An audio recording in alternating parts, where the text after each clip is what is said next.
उसे सुधारने का प्रयास करना। तीसरा कदम,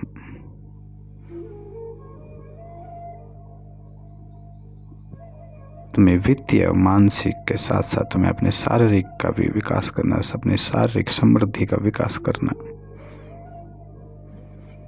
तुम्हारे शारीरिक स्वास्थ्य के बिना धन और मानसिक शांति का कोई महत्व तो नहीं रह जाता, कोई मूल्य नहीं होगा। तुम्हारा अगर शरीर ठीक नहीं, तुम्हारा धन और मानसिक जो शांति तुम्हें है, इनका तुम मूल्य नहीं पहचान पाओगे। उसके लिए तुम्हें नियमित व्यायाम, संतुलित आहार और पर्याप्त नींद, ये 3 बहुत जरूरी अंग हैं। अगर तुमने इन तीनों में से भी किसी में भी संतुलन नहीं बनाया तो तुम ऊर्जावान नहीं हो सकते, तुम स्वस्थ नहीं हो सकते। दुनिया की कोई चीज़, कोई तरीका दूसरा नहीं है, कोई चमत्कार नहीं है। यही तुम्हें चमत्कार दिलाएगा। अपने शरीर की ज़रूरतों को समझें और उन्हें पूरा करें। ध्यान, योग, प्राणायाम जैसे प्रथाएं न केवल अब तुम्हारे शरीर को मजबूत बनाएगी, तुम्हारे मन को भी शांत रखेगी। तुमने सुना होगा, स्वस्थ शरीर ही स्वस्थ मन का निवास है।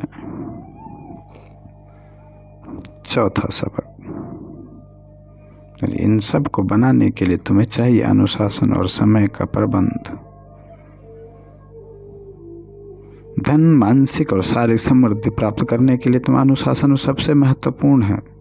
तुम्हें अपने दिनचर्या को व्यवस्थित करना सीखना पड़ेगा, समय का सदुपयोग करना सीखना पड़ेगा। कोई जादू टोना नहीं है, कोई चमत्कार नहीं है। यह अनुशासन, ये दिनचर्या को व्यवस्थित करना, समय का सदुपयोग करना, यही तुम्हें चमत्कार दिखाएगा। चमत्कार तुम देखोगे, तुम पाओगे कि सही वाक्य में चमत्कार यही है। हर दिन कुछ समय अपने लक्ष्यों के लिए समर्पित करें।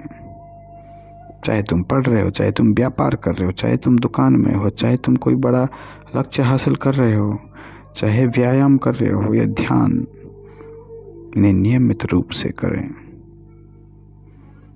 तुम्हारा समय प्रबंधन तुमको तनाव मुक्त रखेगा, तुम्हारे जो लक्ष्य है उनमें मदद करेगा।